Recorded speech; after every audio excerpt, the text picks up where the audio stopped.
Right. Today we're going to be talking about how to become an effective grid keeper. Because although we have the innate abilities to be grid keeping, we often get our messaging wrong to the universe. And I would like to explain today how to get the messaging right. In a sense, grid keeping is also a bit like being a prayer warrior, where you are not praying to a God, but messaging the universe. Okay. And one of the things that humans get wrong all the time, their messaging is in terms of their individual perspective. So it's individuals communicating with a God out there. Whereas in the universe, all things are connected. There is no separation from God. We are all expressions of God, and we are all one thing expressing itself in many individuated ways. Now, I know that sounds like a handful, but people have to get that in their heads and through their heads in order to become effective grid keepers. So what does that mean? It means, in effect, that one has to drop the ego. One must stop seeing oneself as the I am separated from the I am. We have to begin to think of ourselves as one thing unified in a field of consciousness that is inseparable from the rest of the universe, because it's a scientific fact, as expressed in Einstein's unified field theory, that the universe is an interconnected highway of information. And everything in the universe is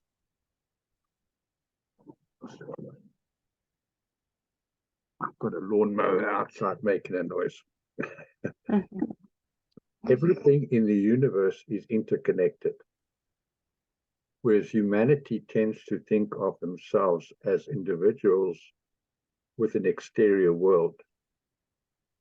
Whereas the truth is, in the universe, we are individuated expressions of the one thing, expressing it in our own individual way, but there is no separation between us and the universe.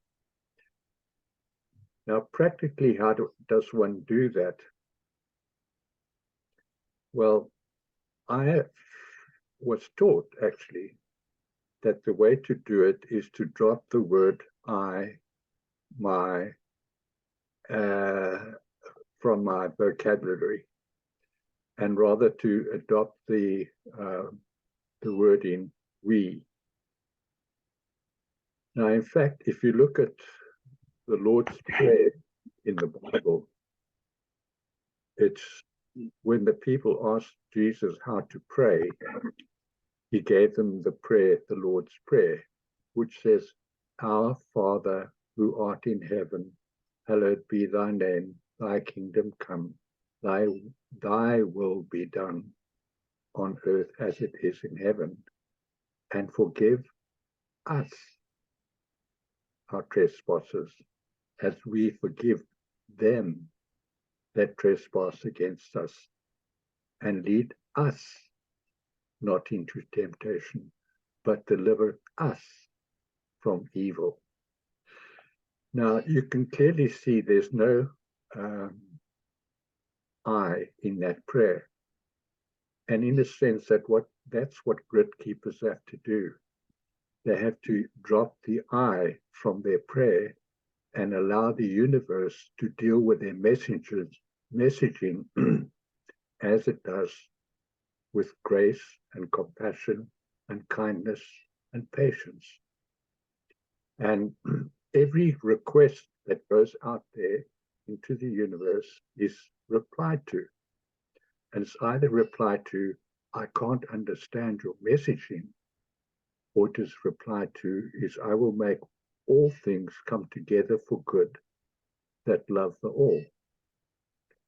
And this, and also in one's own individual life, one has to surrender to that notion that we are all one thing, and that my individual needs are not separated from the needs of others or the abundance that exists in the universe in an innate and inherent way.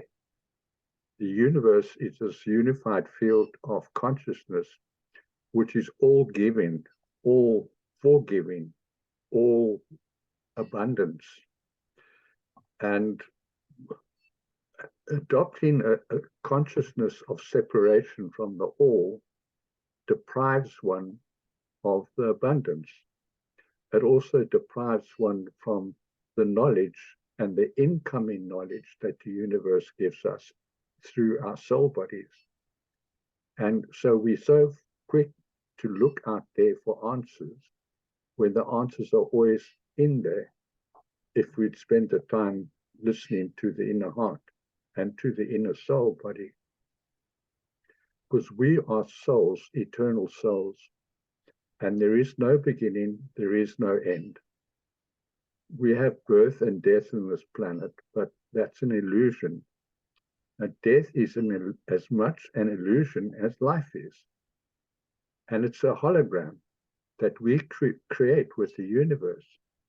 But the problem we have here is we're creating someone else's hologram. They write the script, they set the tone, they do the filming, they show us their hologram and get us to agree with their hologram through their laws and regulations.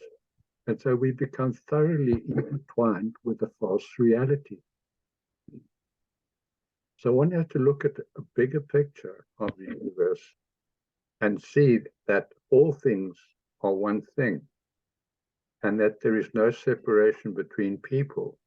And if we could understand that and see the expression of oneself in other things, and I'm not just talking about people, but in plants, in insects, in birds, in fish, in animals, in the wind, the elements, they're all just one thing, a part of expressing themselves in individuated ways. Now, a good way to understand that is we have a physical body, but it's one body, but it's made up of many individual parts. And all those individual parts support the one body. And the universe is pretty much like that. It's one body of information, one body of standards and values, one body of teachings and knowledge. But humans have rejected it and rather have adopted and adapted false teachings to their life.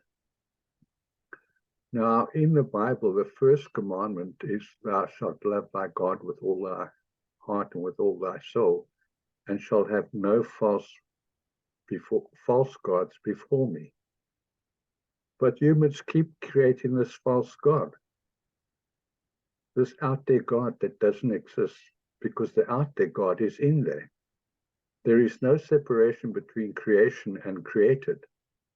The created are an expression of the creator, and the creator will never separate himself from his creation. It's like an artist putting his signature at the bottom of a painting. That is his expression of his skill and his art. And when humans can begin to understand that they are expressions of God with his signature on the bottom, in other words, God has put godness, his godness within us, and that is the true God, the God that lives within us. And as one expresses the trueness of one's own God self, that is when we begin to unravel the nonsense that's going on in this planet. And yes, we can do that, and we are busy doing that. But humankind needs to get this message, we need to get this message out to humans that they must stop separating themselves from the universe and putting themselves into limitation. A limitation of a limited God, a limited lifespan, a beginning and an end, a new year and an old year. And people are, in fact, obsessed about beginnings and ends. That's why the end of the year, we celebrate the new year. We can't see that the old year is not separated from the new year. So we create a new year and we make resolutions and we try to project ourselves into a new beginning. And then at the end of the year, we close the doors to that year. We can't deal with the bad things that have happened to us in the new year. So we make resolutions so we can have a new year and a new expression of it. So we go from end to beginning, beginning to end, end to beginning, beginning to end. And that kind of consciousness creates a separation in one's own soul body, in one's own psyche, in that it's a false premise that people use to express themselves as individuals. Where the true premise is we are all connected and everyone is an expression, and what they express is an expression of their godness. But humankind suffer from this separation consciousness and cognitive dissonance that they can't actually see what's around them. They can't see real life. They create their realities in their mind and they separate themselves from the reality that exists outside of them. And if they begin to look at the reality of life around them in nature, for instance, they would see that nature doesn't act the way they act, that nature has a way of working as a unified unit and that provides abundance for humanity. And it provides us with a landscape of such beauty and quality that humans can't appreciate it. And I find that fascinating. You know, some people do, they appreciate a good sunset, but do they appreciate an ant and the colony of ants and how they work and how they are enormously valuable to the planet and the work that they do? And so when one can appreciate what is happening around oneself in a unified way, that we are not separated from the ant. The ant is very much an expression of who we are because they organize themselves pretty much the way humans do. In fact, the Bible says, go to the ant, thou sluggard. A sluggard is a lazy person. And observe the ant if you want to know how the kingdom of God works. It all works together. Could I ask a question? Sure. Yeah, so obviously we're talking about dropping the ego, so everything's connected anyway. But in terms of when you're working with the grids and you're wanting to send information, what are your thoughts on the power of working in groups? If the group's coherent and, people are able to... If the group is able to understand what I've told you now, it becomes a very powerful thing. Because in fact, when Jesus, in the Bible, I don't think Jesus said, but it's in the Bible, where 2 or 3 are gathered together in my name, I am there in their midst. It's that when one's ideas and consciousness is supported by another, especially on the male-female basis, the male supports the female. The female energy is most important because the female energy provides the carrier wave. In other words, that's the telegraph line that sends the message.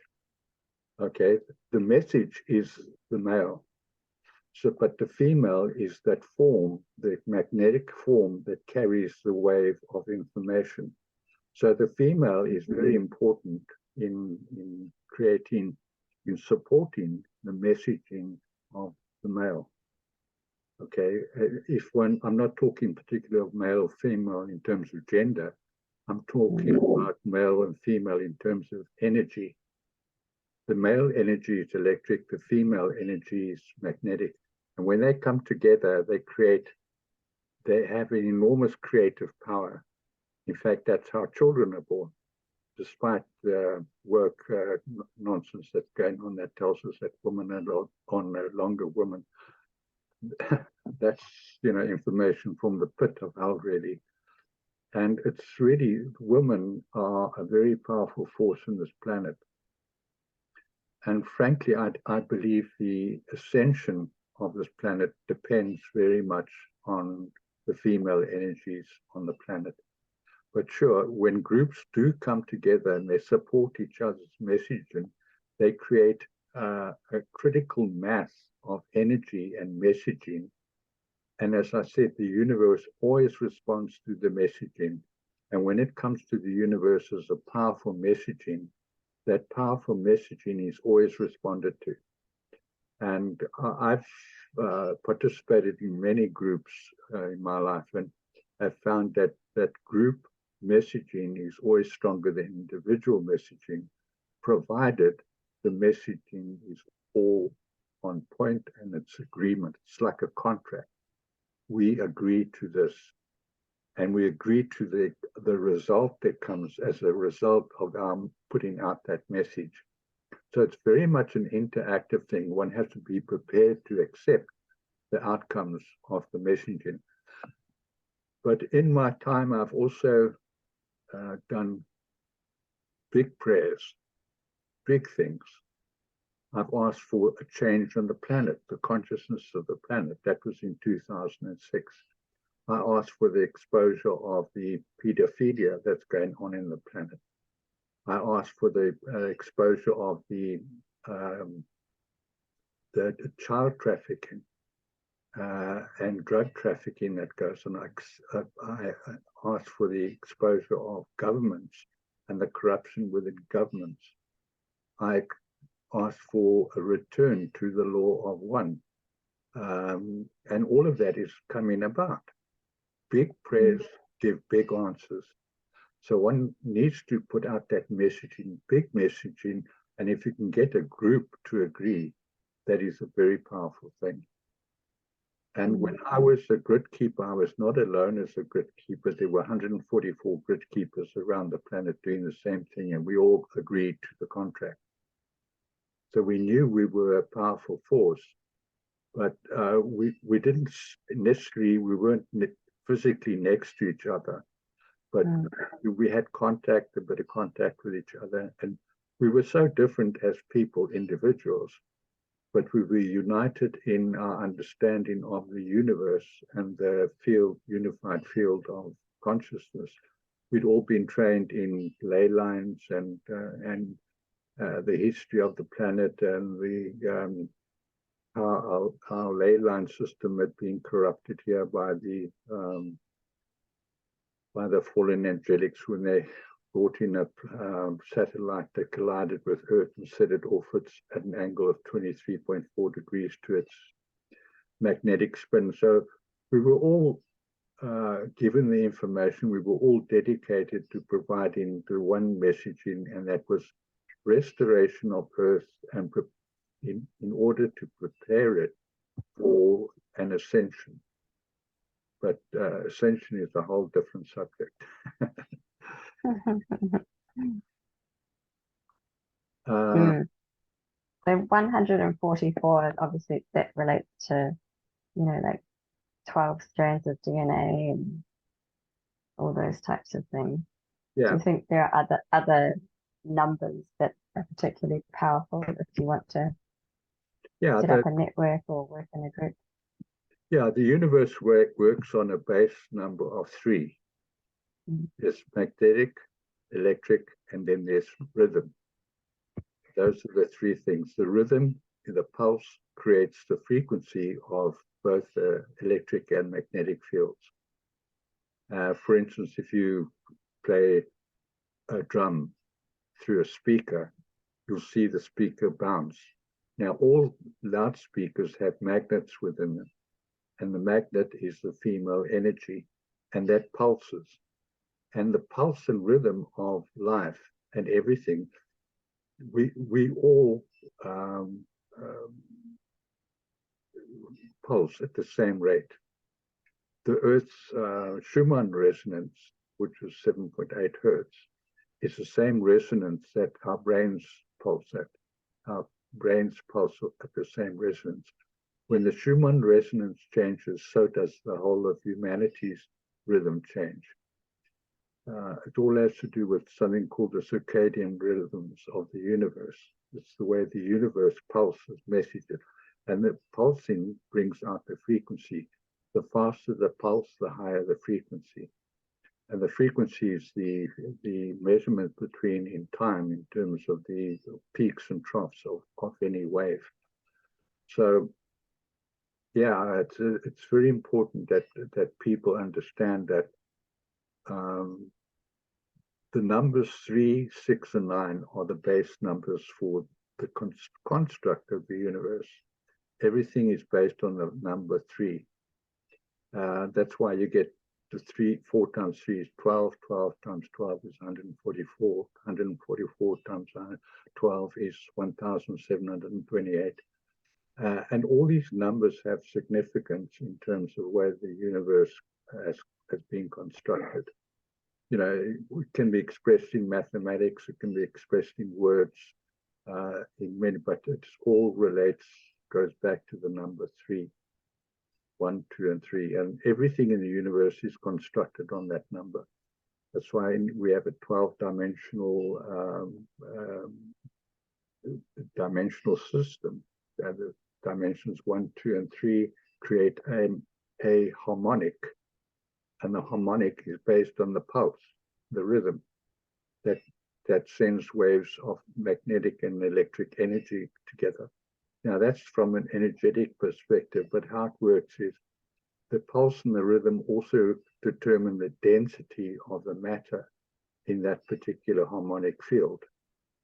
Okay, and when the Earth ascends, it's going to go out of the harmonic universe of 1, which is based on a certain pulse and rhythm.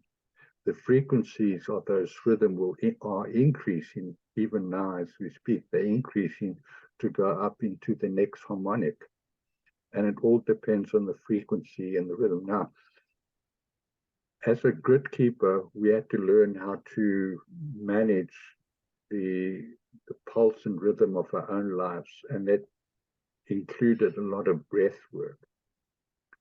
So I had to do a lot of breathing, deep breathing, and releasing, deep breathing, releasing, because that rhythm of your lungs will go to your heart, and your heart will pulse at this, begin to pulse in unison with the rhythm.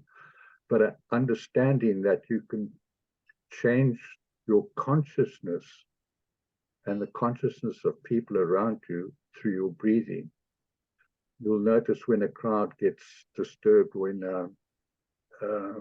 fear or anger, the rhythm goes up and everybody around them begins to breathe. Their body rhythm changes. Whereas with a grid keeper, we had to learn to keep our rhythms quiet and gentle, no matter what was happening around us, so that we have to take sovereign self-control over this powerful thing that I am as a soul being, and keep my frequencies in alignment with what I choose and not what is given to me from outside. And fear here is a very corruptible thing on this planet. It corrupts human thinking. And it's all designed by the fallen angelics to keep us under fear.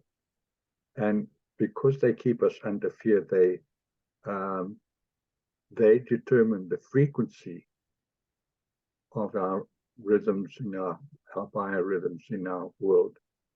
our electric and magnetic rhythms, the rates of the peaks and the troughs of the waves of electric and magnetic energy, and they keep it at a very low frequency by reducing, putting us into fear. Now, fear creates a lot of activity within the body, but it's all activity that is harmful to the body. It creates stress. Stress creates a lot of electrical impulse in the body. That electrical impulse creates free radicals in the body. The free radicals break down the cells in the cellular structure in the body, and so people get sick from stress.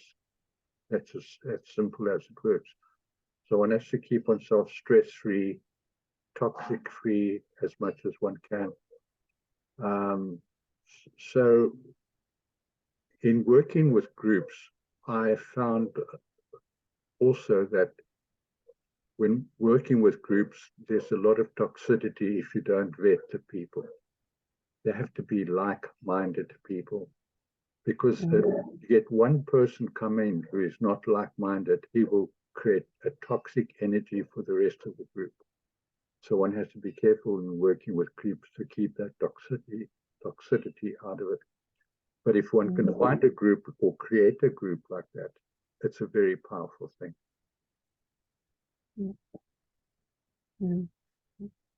Just in closing, also in this thing of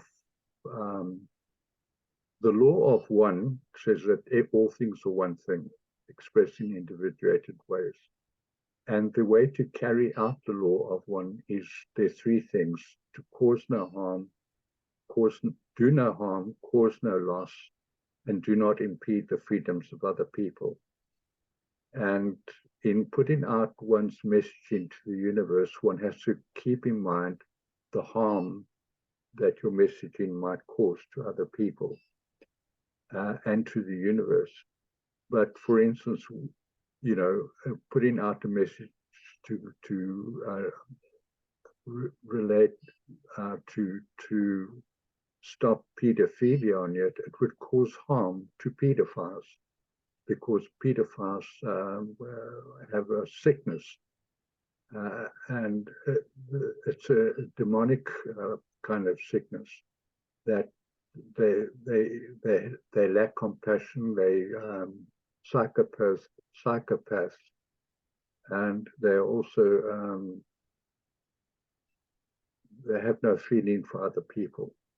They don't feel the way humans feel, so they are not human, fully human. Their souls are being corrupted.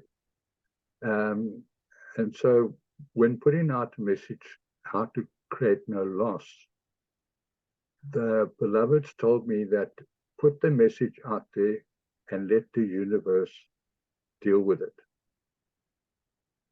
Let the universe deal with it, and the universe is dealing with it in a very compassionate and loving and kind way, exposing it, but in a way that will not cause them harm, but could lead to their salvation. Because in the universe, in the end, our ascension, the universe would like the demonic beings on our planet to ascend as much as it wants us to ascend, because we are all one. But those that make that choice not to, they will be granted their wish not to ascend, so they won't ascend, and they won't go into. And the demonic ones have broken their contract with the universe, universal energies. And as long as their contract remains broken, they will not be unable to integrate within the unified field of consciousness. So yeah, it's important to remember that it's thy will be done. You know, and we have to just have faith and trust in the universe in putting out our messaging, because the universe has a way, it will never betray itself, it will never act outside of its universal creation and design template mandate. It always works within that universal creation, design, and template. So yeah, being an effective grid keeper involves very much the understanding of the oneness of all things. Because if one is putting out individual messaging into the universe, first of all, I've spoken before about the dial-in contract. When we dial into the universe doesn't recognize inauthentic and beings. It doesn't recognize beings who are not in integrity with itself, because it simply doesn't resonate with the universe. So being in co-resonance with oneself, with one's true self, and putting that message out there is a very powerful thing. Well, we've done half an hour, so I'm going to stop the recording now and send you much greeting, but I'll chat to you a bit after we've stopped the recording.